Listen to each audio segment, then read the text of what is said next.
Hey guys, I hope everyone is doing well today. So in this video, I want to show you guys my E-Series collection.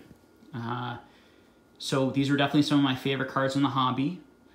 Put a lot of work over the last 3.5 years in putting this collection together. I have not bought any of these cards in the last year, actually. As with most of my collection, I've really been focusing on non-Pokemon collectibles, which I'm going to show you guys exactly what I've been buying and putting together this over the past 6 to 8 months. But when I was collecting Pokemon, and as I cycled back into collecting more Pokemon again, E-Series is one of my very favorites. I think it's some of the most collectible and enjoyable cards and art in the hobby, as well as some of the rarest and hardest to find cards in the hobby, as far as set cards go. So definitely a lot of really low pops on this table, a lot of cards that it took me long time to kind of track down and or just at least to find them for a price that I was willing to pay. And it was really enjoyable putting this together, and I hope you guys enjoy some of these arts as much as I do. We'll start with some Expedition at the top. Maybe we'll try to go 2 rows at a time, just so you guys can see the different arts for those who aren't familiar with these. Got that Gem Mint 10 Charizard. That's a very difficult card to get in 10.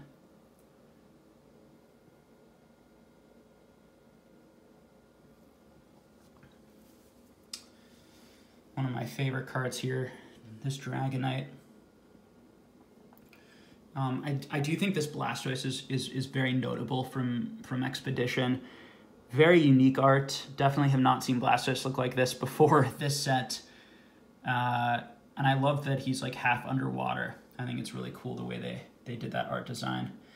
This style is very different, but just very playful, fun, great colors.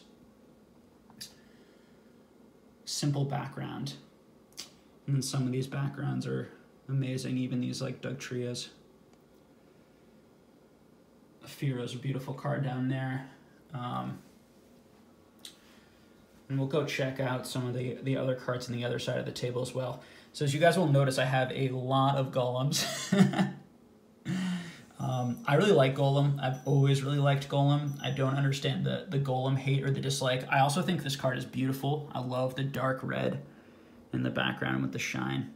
I think it's a really cool card. And a lot of people did not agree, so these were always fairly affordable. So I was picking these up at I won't tell you guys the price, but silly low prices, and I definitely feel no need to ever sell. So you can see I have a bunch of them. So we're still all in Expedition cards here. 2 of the highlights, and these are the 2 cards that I don't have in English. This Mew, I think, is the most beautiful card possibly from the set, and one of the only 2 cards that I have never been able to get in like PSA 10 or even PSA 9 condition for a price that I was willing to pay. So I really missed out on that. Eventually I will own that card, I'm sure. I know we had Zach, Gem Mint Pokemon, on the channel talking about how he was buying those out. Part of the reason I probably was unable to get them for all of those years, for the 2 years I was looking. I think for Alligator 2 is a really cool card. Really nice backgrounds. Gengar is great. I think that of the 3 sets, I think that Expedition is great because of the Pokemon and it has those like Gen 1 starters, but I think the art does get a little bit, overall, gets a little bit progressively better with each set, I would say. Our last row of Expedition before we get into Aquapolis. Okay, so here is the start of Aquapolis.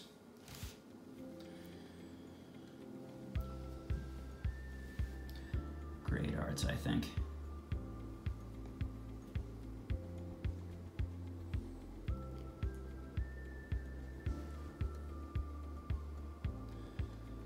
You know, not extremely popular Pokemon, but just awesome cards. I think the Kingdra is beautiful.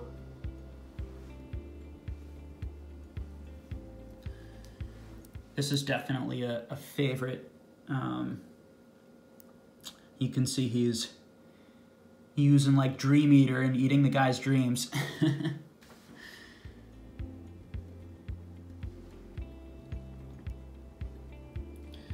Another one of my favorites.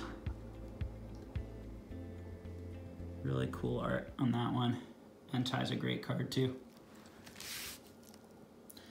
I have some old price tags on some of these that I didn't even realize were on here. I think I got that card for $75 way back a couple years ago from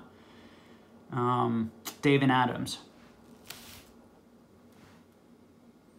And it came with that 200 stickers, and I never took it off because I thought it was be funny when the prices went up a lot sometime in the future to have some of those old stickers. And they're not on the case, they're on the plastic. Like, I think Octillery, I think this is such a cool card. Again, not a super popular Pokemon. Was happy to like pick these up. They're incredibly affordable. Great cards. Slowking, one of my personal favorite Pokemon. I think this Tentacruel is really cool too. I really like the water Pokemon. I think in general, but from this set.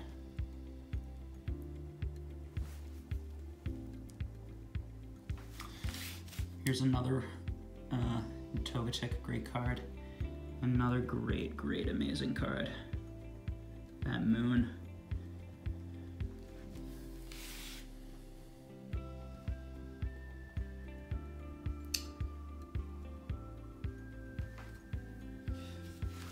Zapdos.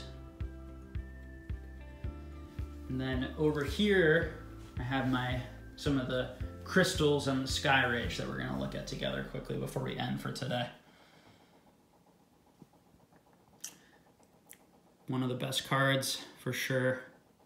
These crystals are such cool looking cards and such a unique release. Crystal Pokemon. Couple reverses. The Charizard. Crobats.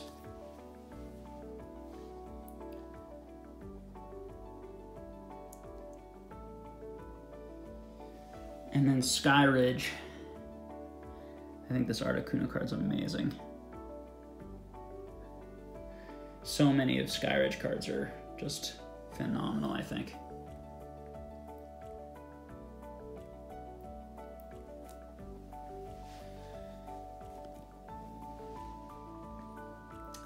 This is a great one.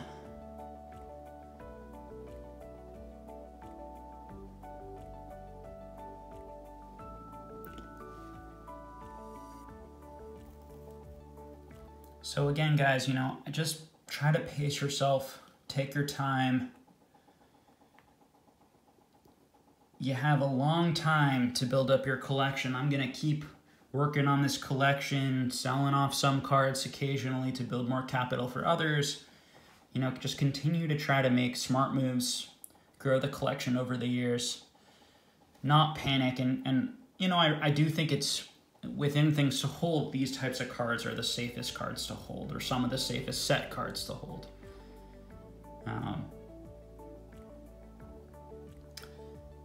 You know, even Magnetons are cool in this set. Amazing art. So cool, so intricate. Love this Moltres.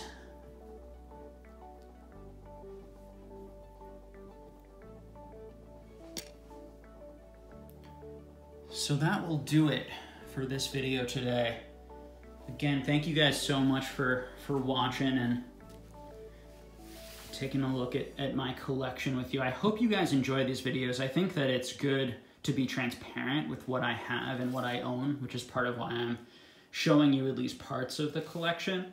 And I hope it's also enjoyable to see these types of cards and think about, yeah, how if you guys, you know, use some of the strategies we talk about on the channel, stay patient, set a budget, look for good deals, think about where the hype isn't, you know, at the moment, try to buy in those areas, think about what's going to go up and sustain value over time. I think that these types of collections will be, you'll be able to build collections like these over the long term, I believe. Okay.